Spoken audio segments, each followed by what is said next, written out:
in Tennant Company's fourth quarter and full year fiscal 2024 earnings conference call. And beginning today's meeting is Mr. Lorenzo Bassi, Vice President of Finance and Investor Relations for Tennant Company. Mr. Bassi, you may begin. Good morning, everyone, and welcome to Tennant Company's fourth quarter and full year 2024 earnings conference call. I'm Lorenzo Bassi, Vice President, Finance and Investor Relations. Joining me on the call today are Dave Huml, President and CEO, and Fay West, Senior Vice President and CFO. Today, we will review our fourth quarter and full year performance, as well as our initial guidance for 2025.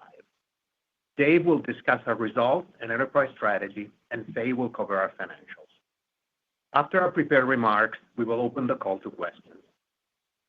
Our earnings press release and slide presentation that accompany this conference call are available on our Investor Relations website. Before we begin, please be advised that our remarks this morning and our answers to questions may contain forward-looking statements regarding the company's expectations of future performance. Such statements are subject to risks and uncertainties, and our actual results may differ materially from those contained in the statements.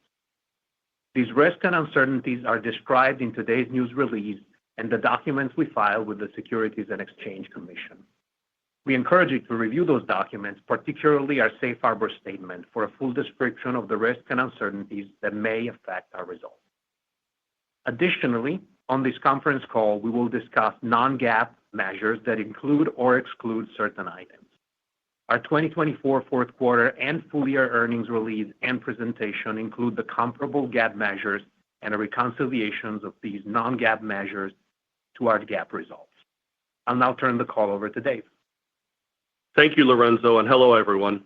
On today's call, I will be discussing highlights from the fourth quarter and full year 2024, the progress on our enterprise strategy, and our outlook for 2025. I am pleased to report our strong finish to a successful 2024. Our team's commitment to executing our enterprise strategy initiatives drove results aligned with our long-term targets, achieving new highs for the company in net sales, adjusted EBITDA, and EBITDA margin. For the full year, net sales reached $1.287 billion, while our adjusted EBITDA rose to $208.8 million, and our adjusted EBITDA margin expanded to 16.2%. Our full year organic growth rate of 3.2% was driven primarily by price growth across each of our regions, and the second half of 2024 also showed positive volume trends. In the fourth quarter, our team achieved volume growth of over 5%, concluding the year with robust momentum following 3 consecutive quarters of nearly double-digit order growth. Looking at the full year, our orders increased 6.4% over 2023, well above our long-term targets. In 2024, teams across the company worked diligently to meet our customers' needs, successfully reducing our backlog by $125 million and closing the year with normalized levels and market competitive lead times. With backlog levels now stabilized going forward, incoming orders will more closely align with revenue. Regional highlights for the year varied. In the Americas, order rates during the year were up high single digits compared to the prior year period. This was driven by our enterprise strategy initiatives, specifically within our new products like the X4 Rover, which contributed to our record $75 million in AMR equipment sales in 2024. In contrast, we experienced lower than anticipated demand for our industrial equipment, specifically in the rental channel, driven by extended fleet replacement cycles. This sluggish industrial demand enabled us to draw down backlog, as previously stated. Overcoming currency-related headwinds in Brazil, our strategic investments in the Americas continue to deliver order rates outpacing market growth, reinforcing our confidence that our strong leadership position is growing. In EMEA, despite strong execution of growth strategies, continued market demand softness during the first 3 quarters was compounded by lapping a previous year with higher backlog reduction benefit. In the fourth quarter, we saw signs of market rebound, and we drove revenue growth across all product categories within the region, led by double-digit growth in Spain. Additionally, in Eastern Europe, our first quarter acquisition of TCS continues to perform very well. This business drove 2.6% inorganic growth for the region during the year, and we are excited about the opportunity it provides in this attractive region. Turning now to APAC. Continuing the trend from previous quarters, business performance in APAC was impacted by stark demand declines in China and government-induced overproduction, which is creating price and margin pressure in the mid-tier commercial product categories. Australia is also showing signals of slower demand. Customers are either delaying equipment orders or shifting to rental units, reflecting their growing uncertainty in their economic outlook. These macro market-driven challenges more than offset the positive impacts from our growth strategies in the region, and we have pivoted our approach to focus on more favorable areas in this market environment. Looking at 2024 as a whole, our aim in 2024 was to grow top-line revenue and expand bottom-line margins through pricing discipline, launching innovative new products, improving our channel reach and capacity, and reducing backlog to normal levels. Our results give us confidence that we are on the right path to carry this positive momentum into 2025 and beyond. I'd like to point out several key accomplishments the team made on these fronts. First, our 2024 results were primarily driven by price growth across each of our regions. At an enterprise level, we target approximately 50 to 100 basis points of annual price impact. In 2024, we exceeded our target, delivering over 200 basis points. Each region contributed to this performance, and the backlog reduction also contributed materially to price realization in the year. Second, we activated multiple go-to-market initiatives in 2024 aligned with our enterprise growth strategy. In North America, we increased our service capacity, which helped drive an increase in service revenue year over year. Additionally, go-to-market initiatives drove growth in the UK, and investments in expanding our distribution network in Italy resulted in strong organic growth. Many of our go-to-market initiatives delivered year-over-year growth, but that impact was overshadowed by the previously communicated declines within the North America rental channel and China. Lastly, we drove successful product innovations in three key areas: AMR, small space, and product line extensions. Within AMR, the X4 Rover that we launched mid-2024 has received strong reception, and coupled with continued high demand for our existing AMR products, reinforces our confidence in our AMR growth strategy. Within small space, we introduced our IMOP family of products into new geographic markets, including Brazil, France, Portugal, and Spain. This international expansion drove incremental growth of IMOP products in 2024. We are pleased to announce that beginning in 2025, we have further expanded our sales reach by 30 additional countries. We see this expanded footprint as an exciting opportunity to gain share in the rapidly growing small space segment.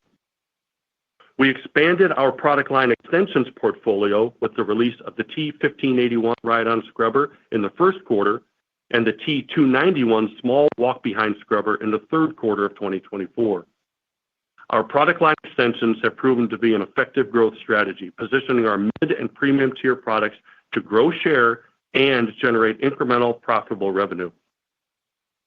New product-driven growth in AMR, small space, and product line extensions exceeded our long-term growth target of 150 to 200 basis points per year. Built into our enterprise strategy is our commitment to adjusted EBITDA margin expansion. As we drove pricing and cost-out initiatives across each of our geographies in 2024, we also maintained discipline in our spending to generate operating leverage on the volume increase. This resulted in a 70 basis point improvement in adjusted EBITDA margin in line with our long-term target of 50 to 100 basis points per year. In addition to these accomplishments, we also activated our M&A framework in 2024 through our investment in BrainCorp and our acquisition of TCS, Tennant's long-standing distributor serving countries in Central and Eastern Europe, Africa, and the Middle East. These investments will contribute to our long-term target of adding $150 million of net sales growth from our M&A strategy over 3 years. We continue to evaluate potential M&A targets, prioritizing opportunities that provide Tennant with the right strategic value, operational fit, and financial return. Overall, our first full year of our enterprise strategy is yielding positive results, and we are excited to continue to execute on our initiatives in 2025. Given the importance of AMR to our future, I wanted to spend a few minutes discussing the acceleration of AMR. Sales momentum from our legacy AMR products has been very strong. In 2024, we had AMR equipment sales of $75 million. Customers are choosing Tennant AMR machines, supporting our belief that we have a winning product portfolio, differentiated service capability, and strong value proposition in the market. We continue to see AMR as one of the fastest growing floor care segments, and we believe the investments we are making into AMR through new products put us on the path to increase customer adoption and drive long-term growth. I'm excited to announce the newest model in our AMR product portfolio, the X6 Rover. We designed the X4 Rover as a scalable platform, allowing us to bring new products to market more quickly and cost-effectively. Building on the early success of the X4 Rover and our accelerated product roadmap enabled by our strategic partnership with Brain Corp, the larger X6 Rover targets customers in retail, education, healthcare, manufacturing, logistics, and warehousing, and large public space vertical markets. The X6 Rover features an optional autonomous charging station, eliminating the daily need for an operator to remember to charge the machine. The new X6 Rover offers superior cleaning performance, improved maneuverability, and nearly 3 times the cleaning capacity of the X4 Rover. We plan to start shipping our first X6 Rover units in the second quarter of 2025. The rapid growth of AMR is driven by the global megatrends of labor shortages and rising labor costs. That is why we continue to focus and invest heavily in automating the floor cleaning process to create and capture value by solving one of our customers' most pressing floor cleaning challenges. We are now targeting AMR revenue to exceed $100 million in annual net sales by 2027. Reaching this goal requires outpacing the market growth and solidifies our position as the industry leader in the robotics market disruption. Looking ahead to 2025, we enter the year with significant momentum in the business. Globally, outside of APAC, we are expecting a stable market environment and are forecasting to grow our order demand in the range of 3.5% to 7%, driven by pricing discipline, go-to-market investments, and new product innovation. However, it is important to note that strong order growth will not directly translate into similar organic sales growth due to the $125 million backlog headwind year over year. As a result, we anticipate -1% to -4% organic sales decline. We also anticipate significant foreign currency headwinds, which Fay will address later. We remain focused on expanding margins in 2025 and are taking decisive actions to achieve this goal. We anticipate gross margin expansion in 2025 through our proven pricing discipline and cost reduction initiatives. We have proactively optimized our organization through strategic restructuring, enhancing operational efficiency and prudent cost management. To fund our journey, as we have streamlined S&A costs, we have intentionally reinvested these savings into strategic growth initiatives. We are committed to prioritizing investments that align with our strategic objectives and directing resources to drive growth while maintaining discipline in our spending to deliver sustained, profitable growth. With that, I will turn the call over to Fay for a discussion of our financials. Thank you, Dave, and good morning, everyone. In the fourth quarter of 2024, Tennant delivered GAAP net income of $6.6 million compared to $31 million in the prior year period. Full year 2024 GAAP net income was $83.7 million compared to $109.5 million in 2023. Focusing on the full year performance, net income benefited from a 3.5% increase in net sales and an improvement in gross margin. However, results were impacted by higher R&D costs due to increased investment in new product development, which supports our long-term growth initiatives.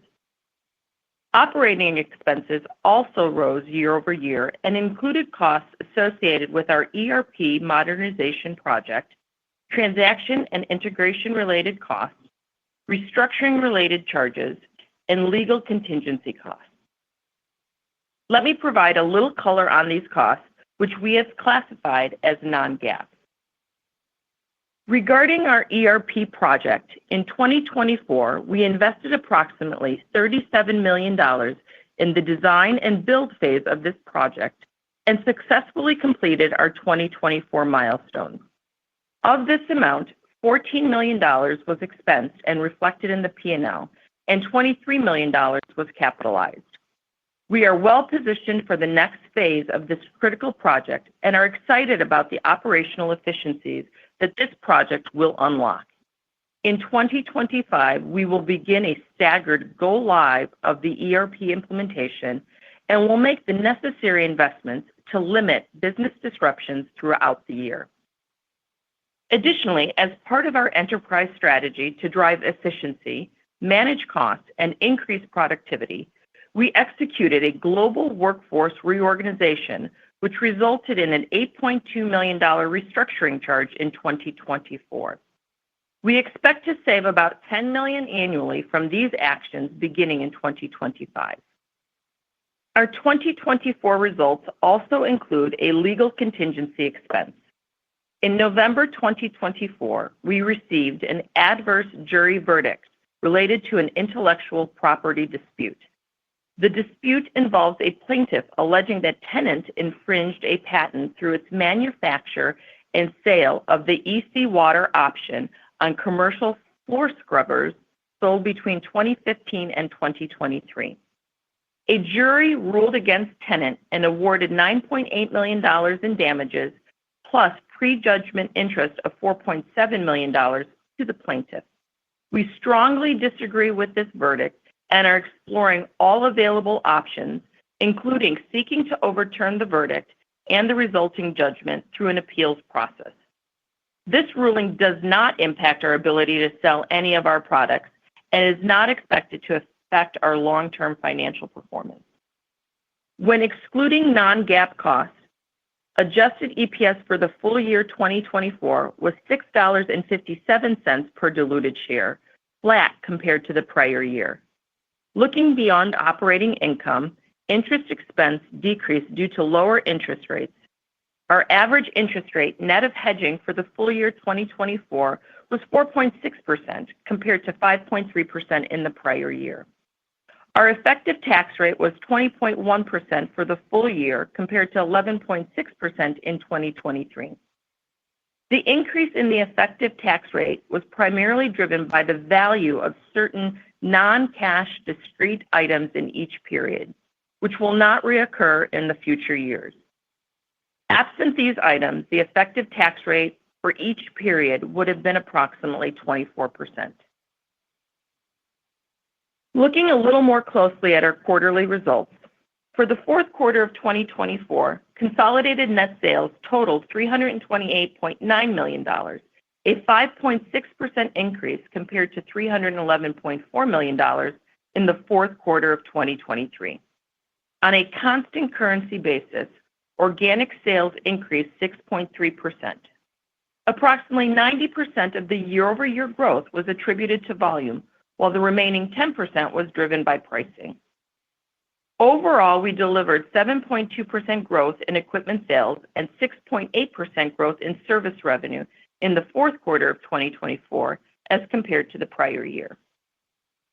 Turning to the geographic breakdown, organic sales in the Americas increased 10% compared to the prior year period. The increase in the Americas was driven by volume and price growth in both North America and Latin America. Volume growth was the primary driver, contributing 9% growth compared to 1% growth from price realization. Organic sales increased 4% in EMEA, primarily driven by growth in all product categories, and organic sales decreased 19% in APAC. Adjusted EBITDA for the fourth quarter of 2024 was $47.4 million, up $5.9 million compared to the prior year period. Adjusted EBITDA margin increased 110 basis points to 14.4% of sales. Adjusted gross margin decreased 90 basis points to 41.3% in the fourth quarter due to inflationary pressure on materials as well as elevated freight costs. Adjusted S&A expense decreased $3.1 million in the quarter driven primarily by lower variable compensation. As a percent of net sales, adjusted S&A improved 250 basis points to 27.4% compared to 29.9% in the prior year period. Moving on to full year results. For the 12 months ended 2024, consolidated net sales were $1,286.7 million, a 3.5% increase compared to the $1,243.6 million in 2023. On a constant currency basis, organic sales increased 3.2%. Approximately 80% of the year-over-year growth was attributable to pricing, while the remaining 20% was driven by volume. We drove 4.2% growth in equipment sales and 8.5% growth in service revenue in 2024 compared to 2023.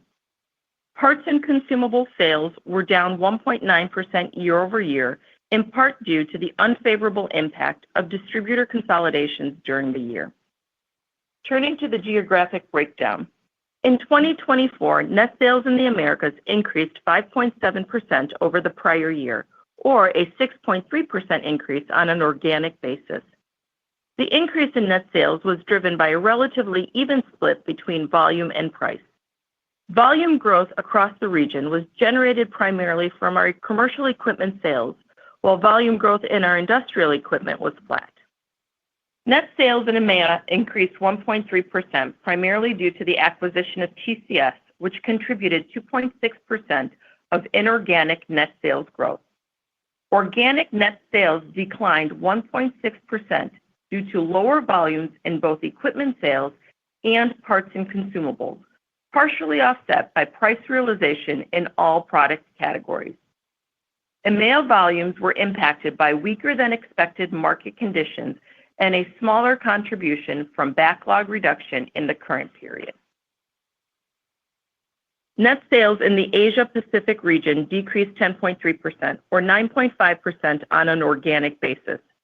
This was driven primarily by volume declines in China and Australia, partially offset by price growth in Australia.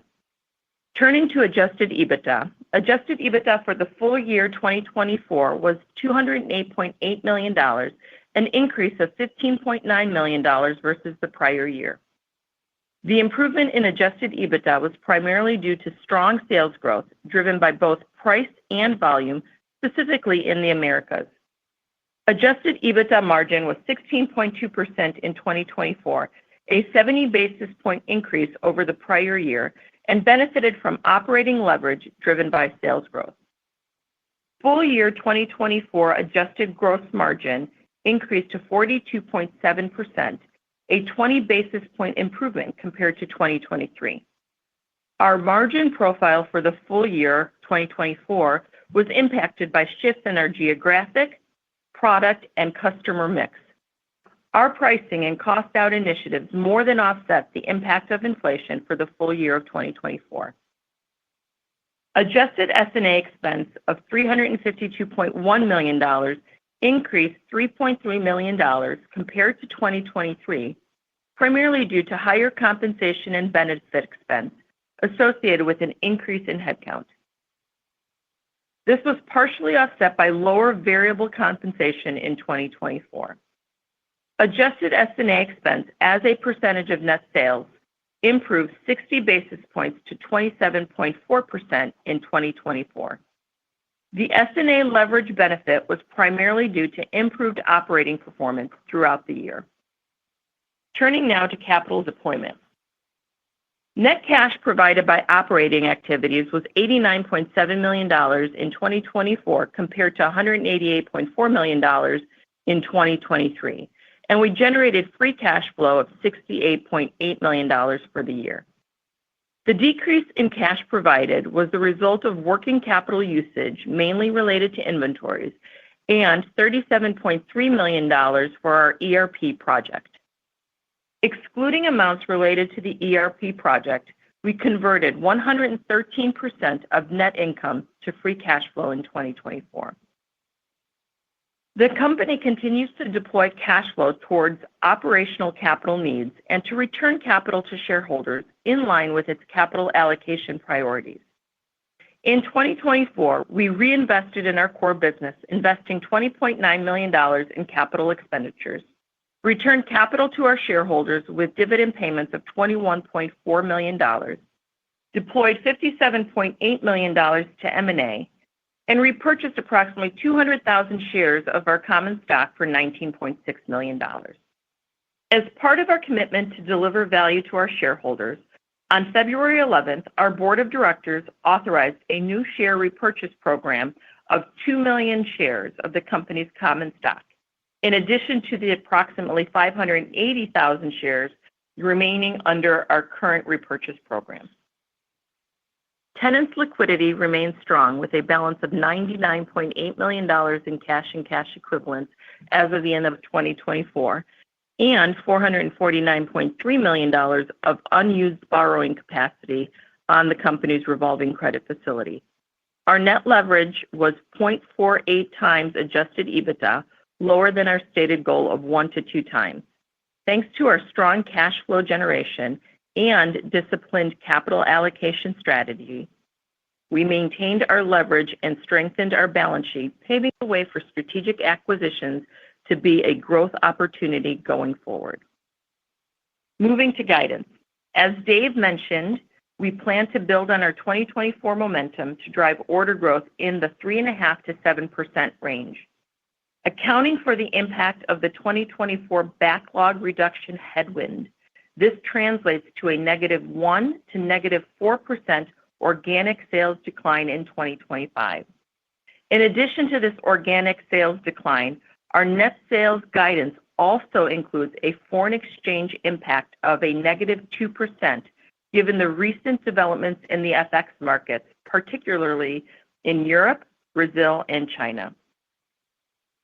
We anticipate a return to our historical quarterly sales seasonality patterns beginning in 2025, as our business will no longer be impacted by the elevated backlog levels of 2023 and 2024. This shift is expected to align our sales more closely with order demand. Typically, the first quarter and the third quarter of the year exhibit seasonally lower sales volumes. We will also focus on managing our costs both at the gross margin and operating margin level. At the gross margin level, we anticipate favorable pricing actions and cost-saving initiatives to drive expansion and outpace our inflation assumption of approximately 2 to 3%. Our guidance does not anticipate any unforeseen incremental costs from tariffs, but we are taking all the necessary steps to minimize our exposure. At the S&A level, the strategic restructuring actions will provide approximately $10 million of savings to be used for strategic investments and to also help offset inflation. We will remain disciplined and prudent in our spending, focusing our investments in the areas that position us for future growth, including R&D spending and increased operating efficiencies.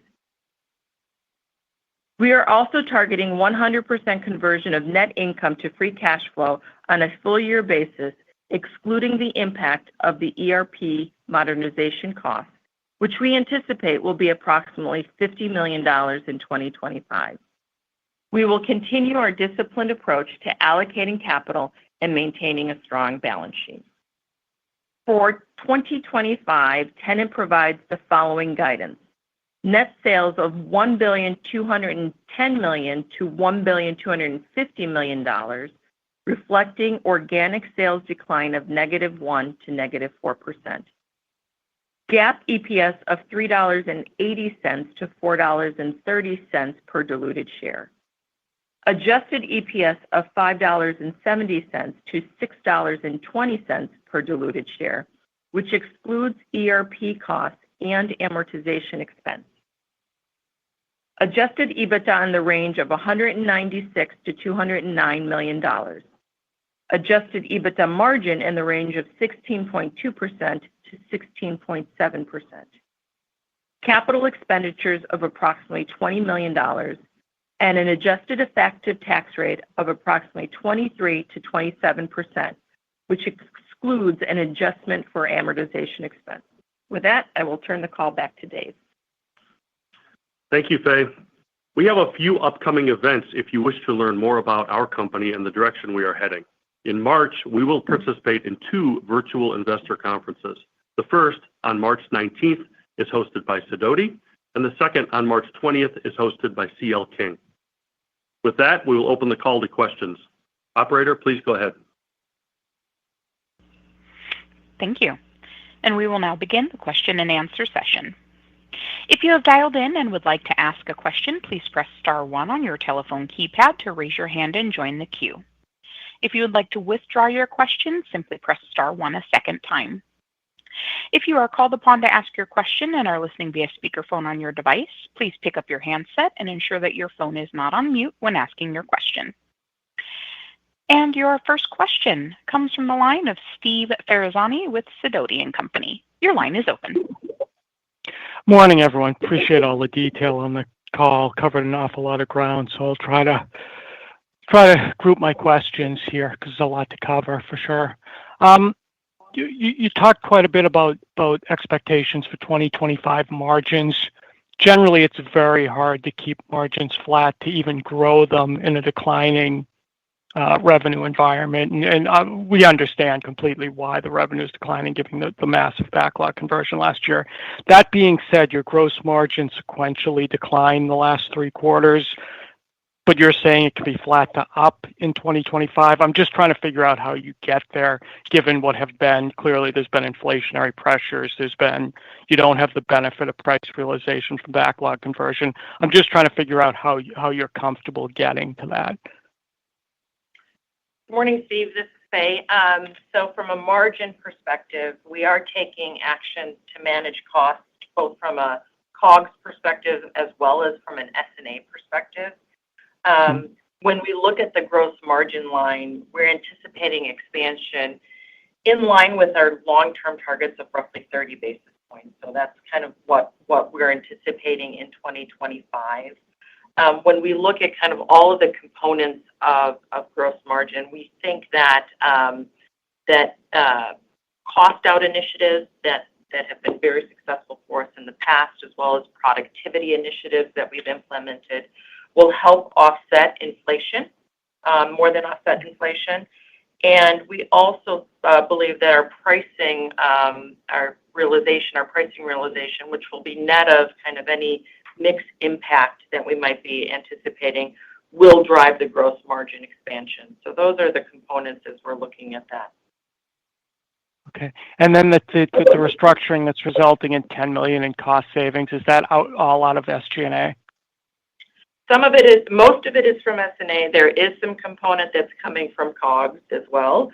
And so, on a year-over-year basis, S&A is decreasing on an absolute spend. So that year-over-year, we're going to be reducing the spend, but we are deleveraging slightly in 2025, just given the top line performance. So most of the EBITDA expansion will come from our gross margin line. Excellent. Appreciate that. You may have said it. You covered a lot of numbers. Did you give the 4Q order rates? And after that, if you could talk about trends in the first month and a half of 2025. The order rates for. Go ahead. Steve, I want to make sure we understand your question. Are you asking about order rates in Q4? And then yes, and then I asked on top of that, if you can give any kind of color on how the start of 2025 has been. Yeah, let me dimensionalize 2024 order rates. Really proud of what the team accomplished, although the impact was somewhat muted with the backlog reduction benefit on top of it. But we were providing order rates in 2024 to give you a sense of the momentum we're building in the business. So after a pretty tough start to the year in 2024 and Q1, we delivered almost double-digit order rates coming Q2 through Q4. So in each quarter, Q2, 3, and 4, we had about close to double-digit order rates year over year. We didn't specifically call out order rates in Q4, but suffice to say that as a result of executing our enterprise strategy, we've developed significant momentum coming through the second half of the year, and we exit the year with significant momentum in order rates driven by execution of our Elevate strategy. When you look at our guidance, and you noted it, Steve, we have to overcome this mathematical headwind of the backlog reduction benefit for 2024. But when you look at the midpoint of our guidance, we're going to drive 5 to 6% order rates in 2025 to deliver on our plan. And so we think the momentum that we generated in the second half of 2024 gives us confidence that we've got the right set of actions in place, and we'll continue to execute against our growth strategies to deliver on that 5 to 6% order rate in full year 2025 to deliver on guidance. I think it's worth noting 5 to 6% order rates is above our 3 to 5% long-term commitment for growth. And if you look back at 2024, absent the backlog dynamic, we would have grown at 6% sales. If incoming, without backlog dynamic, incoming order rates at 6%, we would have put up a 6% growth year. So I think it's a reason that we have confidence in our 2025 guidance and feel good about the set of actions that we're executing against for growth. That's great. If I could get one more, Ian, it's just about the share repurchase announcement last week. Typically, you've used the share repurchase just to offset dilution. This was a much bigger number. I mean, it's more than 10% of your float. Can you just give us a sense of the strategy here? Is there a time limit on this? And how are you changing the way you think about the share repurchase moving forward? So there's no time limit on the share repurchase. And so if we just kind of look over the last few years, Steve, right, we've been in the market every year since 2021. And 2021 to 2024, we repurchased roughly 770,000 shares, right, for roughly $60 million. So over that time period, we're 770,000 shares repurchased. We continue to repurchase shares in the market, and our primary focus is to offset dilution. But we can be opportunistic as well. And the authorization allows us flexibility and gives us runway over the next few years in order to execute against that strategy. Of course, share repurchases are part of our overall capital allocation framework, where we're balancing all of our capital priorities, including kind of returning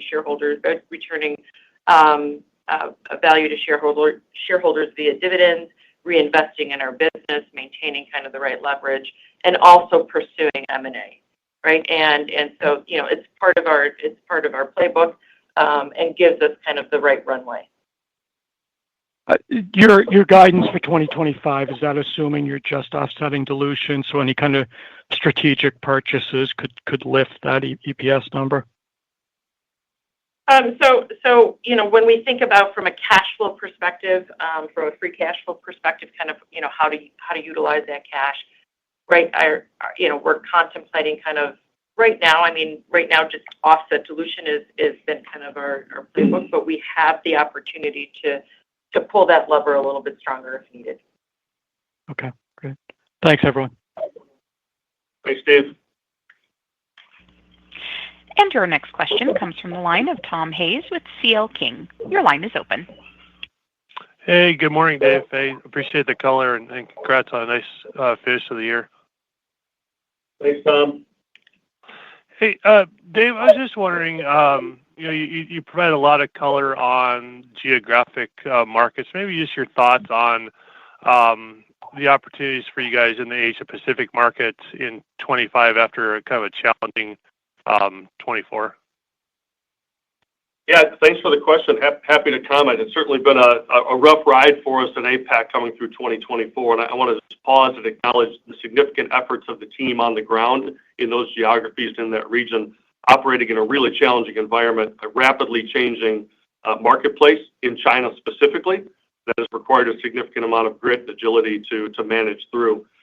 Our planning assumption heading into 2025 is not for recovery in China specifically. And we're sort of acknowledging the reality on the ground, and it will take governmental level action at a country level to right the ship in the China from a macro market perspective. So that's not something that Tennant is likely going to be able to influence. And instead, we kind of acknowledge the operating environment within China and the halo effect of that operating environment throughout Asia Pacific. We noted some of the market uncertainty that we're getting signals from Australia. We've acknowledged that reality and taken steps to pivot our approach. And for us, what that means is focusing on vertical market areas, product categories, and customers, candidly, where we think there's less competition less price and margin pressure, and we are advantaged to compete, whether that advantage is in product performance, our service capability, or just frankly our reach with our channel. So, we've taken a step back and said, listen,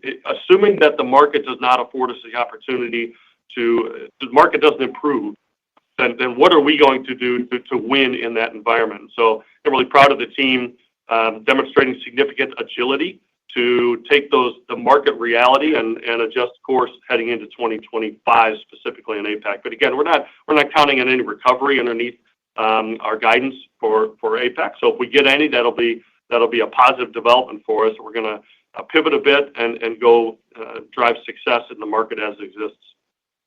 No, I appreciate that. That's great. Maybe on the fantastic news on the X6 rover rollout. I think you said it was you can start taking orders in Q2. You went through it a little bit quickly, but maybe you could just kind of go over again the target markets for the product. Yeah, glad you asked. We continue to be very, very bullish on our AMR opportunities. So we kind of dimensionalize the entire AMR space and then put X6 it's kind of in context, because I think it's important to always refer to a product in terms of the broader market opportunity. AMR solves for our customers' major challenge in the space of labor availability and labor cost. That's a global dynamic that will provide us a tailwind well into the future. Our products provide a solid customer ROI in solving for that labor challenge. And I'm very proud of the results we've delivered in AMR here in our first 5 years of availability. Cumulatively, we've shipped over 9,000 units to about 900 customers in 25 countries. And when you look at the sales we've generated in AMR, it's about $250 million in profitable sales cumulatively over that period. So if you just straight line the $250 million over 5 years, we can at about a $50 million per year run rate. Although, as we've talked about in prior calls, our AMR sales have been anything but linear as we've launched new products and had large wins and have been lapping large wins with strategic account customers. But let's use 50 million as kind of our run rate coming through 2023. I think 2024 was really a breakout year for us. We delivered 75 million in sales in our AMR portfolio in 2024. That was a combination of the fantastic reception to our X4 rover, as well as some significant fleet repurchases on our existing legacy product. We continue to scale our T16 AMR industrial product. As you know, we're benefiting from our Brain exclusivity agreement, participating in ARR from navigation software subscriptions as well. So when you think about X6, this is really the next evolution in the market disruption of robotics. We mentioned in the script that it's really benefiting from the platform design of the X4. We designed the X4 so that we could easily scale it up and launch the next model. So I think it's worth noting that the X6 is coming to market, about 1 year after the X4. That's very rapid product development for any machine, let alone a robotic machine. And we're excited about having the X6 as kind of a big brother to the X4, here in 2025. In case you missed it, the X6 also features a charging dock, which allows the robot to charge itself, return to its own charging dock, and doesn't require human interaction to charge itself, recharge the batteries. The X6, you asked about vertical market coverage and kind of use case applications. You can think about it as kind of a high-end commercial product and a mid to low-end industrial product. So when you think about larger retail store formats, large-scale educational institutions, large hospitals and healthcare institutions, that's a great fit for the X6. On the sort of low to mid-end of manufacturing, warehousing, and logistics, that's a great fit for the X6. So, another reason to be excited about this X6 is we can sell it across a very broad range of our vertical markets, our core vertical markets we serve, and we can activate our entire selling organization to take the X6 to market. I think it's going to be another addition to the game-changing X platform for us at AMR. Just one maybe follow up on that. Would you imagine that there's some customers that would have or order the X4 and the X6, or are they pretty separate? I think it's possible.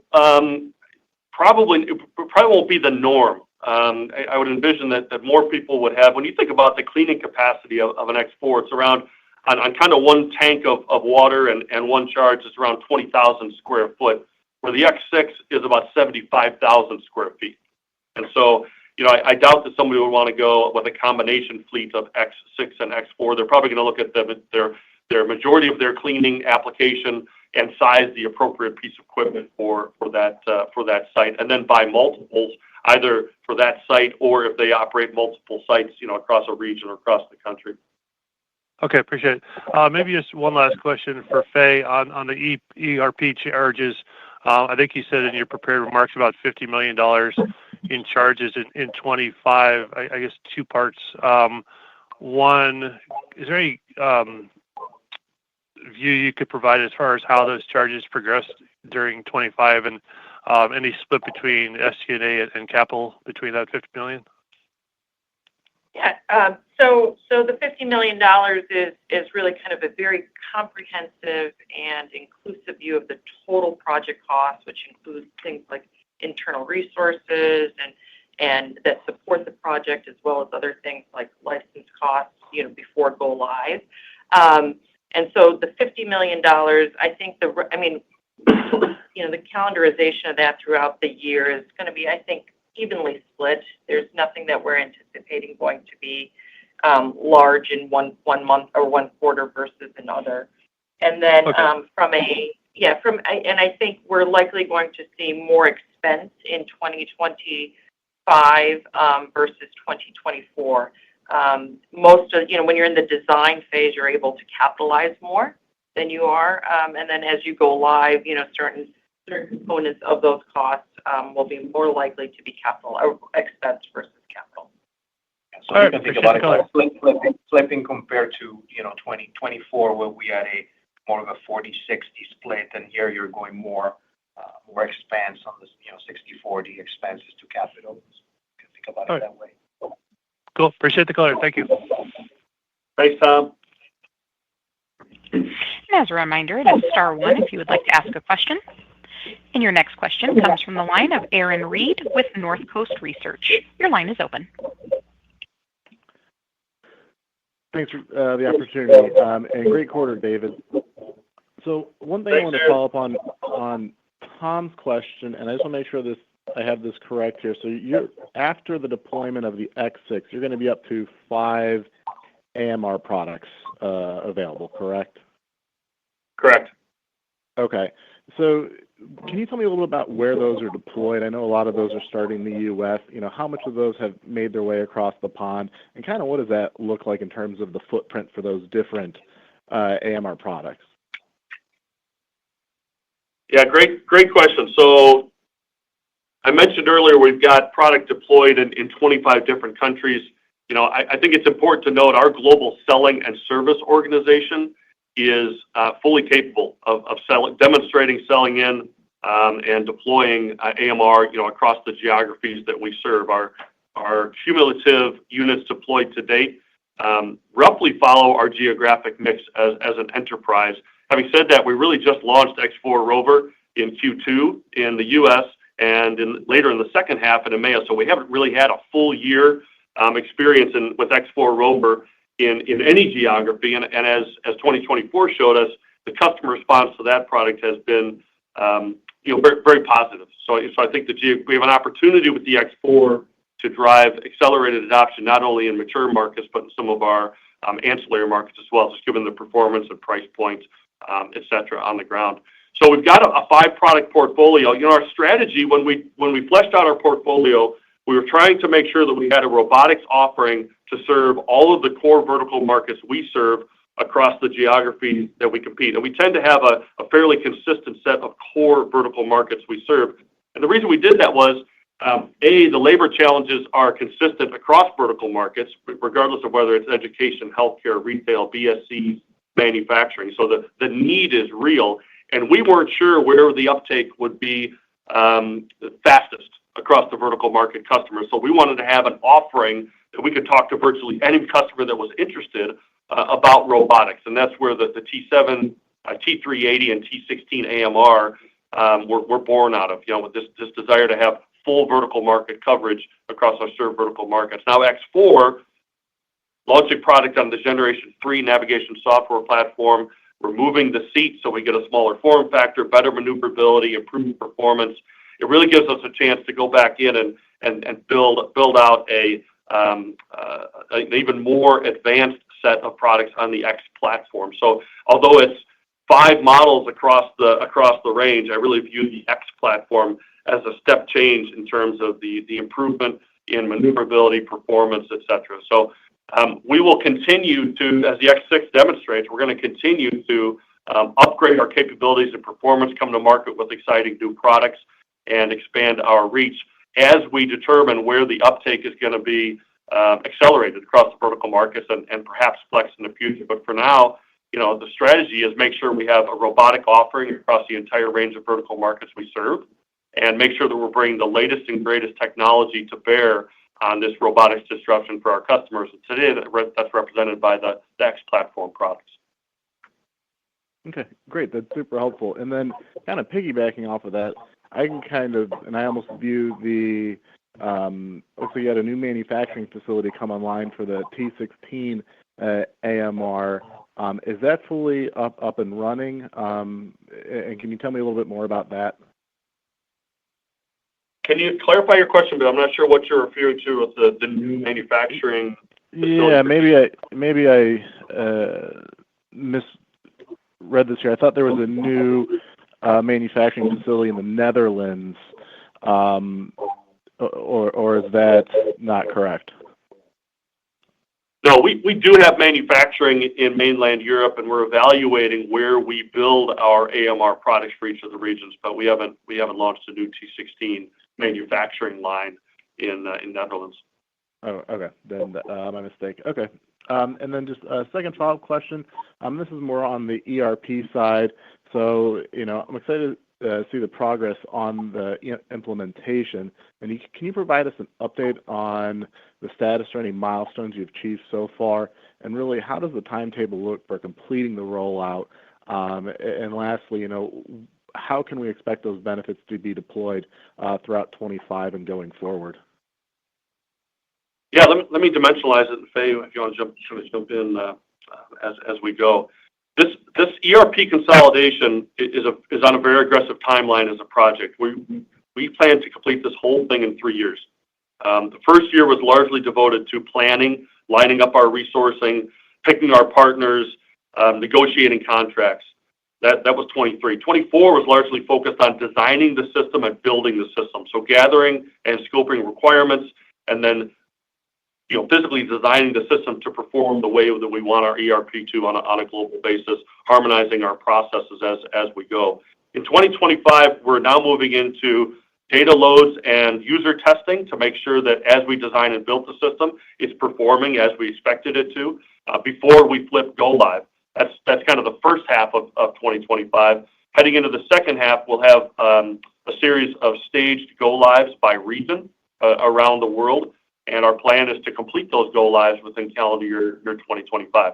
This is a very aggressive timeline. And so, we're doing that because we want to keep the pressure on ourselves to make progress. You asked about milestones, but I think the fact that we find ourselves here in kind of 2 years of a 3-year program, and we are in user testing as we speak, preparing for business readiness and go live as we enter in, move through the first half and enter into the second half of 2025. I think we're in a very enviable position. There's been a lot of heavy lifting to get us to this point. I'm really proud of what we've accomplished from a milestone perspective. So we're sitting in a really good position. We have a lot of work yet to go to get through the user testing and to make sure that we're prepared for the go lives in the second half of 2025. Our overarching strategy and our investments reflect our desire to minimize the potential risks of go live and reduce or eliminate any impact on the customer as we migrate to new ERP. So we are spending a lot of time and effort to make sure that we feel really solid about the system capability, our performance, and our people's ability to work in the new way in the new system before we flip the switch live. And we're spending time, effort, energy, investment to mitigate the risk to the enterprise and to insulate our customer. We'll keep you posted since 2025 is kind of the 3rd year of this program and really a pivotal year as we head into go lives. We'll keep you posted on how the testing is going and as we approach go lives by region as we move through the quarters. Faye, anything you would add? Just the second part of your question. At completion of the project, we anticipate that we'll see a savings roughly between $10 and $15 million kind of on an annual run rate basis. And so that's going to come from a lot of the efficiencies that will be unlocked by by harmonizing kind of our ERP platform into one platform. So run rate $10 to $15 million of savings. Great. Thank you for the color. And your final question comes from the line of Iva Priscilla with North Coast Research. Your line is open. Hey, good morning, guys. Good morning. So you did talk a little bit about it on the call, but I was just wondering, how much exposure do you have to parts manufactured in China?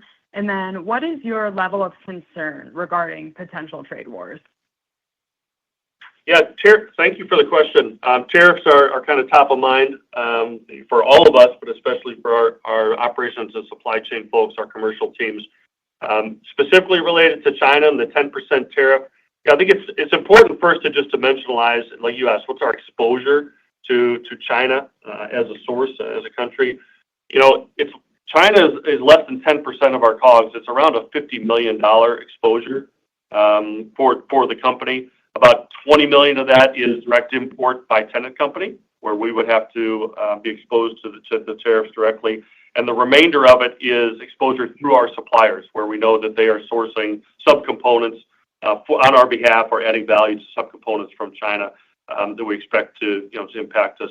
So that kind of dimensionalizes the size of the exposure. Are we worried about it? Absolutely. But we've taken decisive action to attempt to mitigate the impact.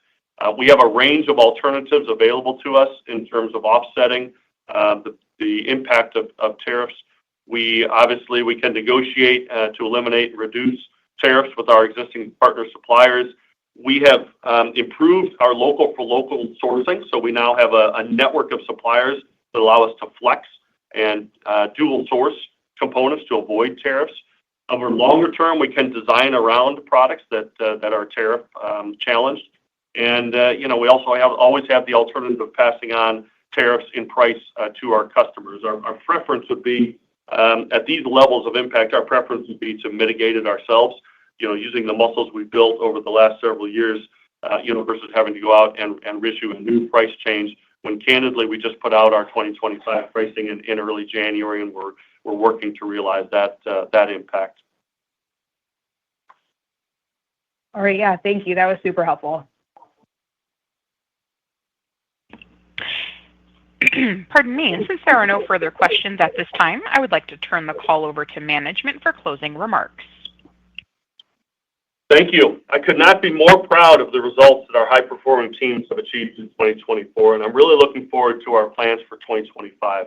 I'm confident that we have the investments, initiatives, and talents in place to achieve our strategic objectives and deliver on our financial commitments. I want to thank you all for your participation today and your interest in Tennant Company. This concludes our earnings call. Have a great day. Ladies and gentlemen, this concludes today's call, and we thank you for your participation. You may now disconnect.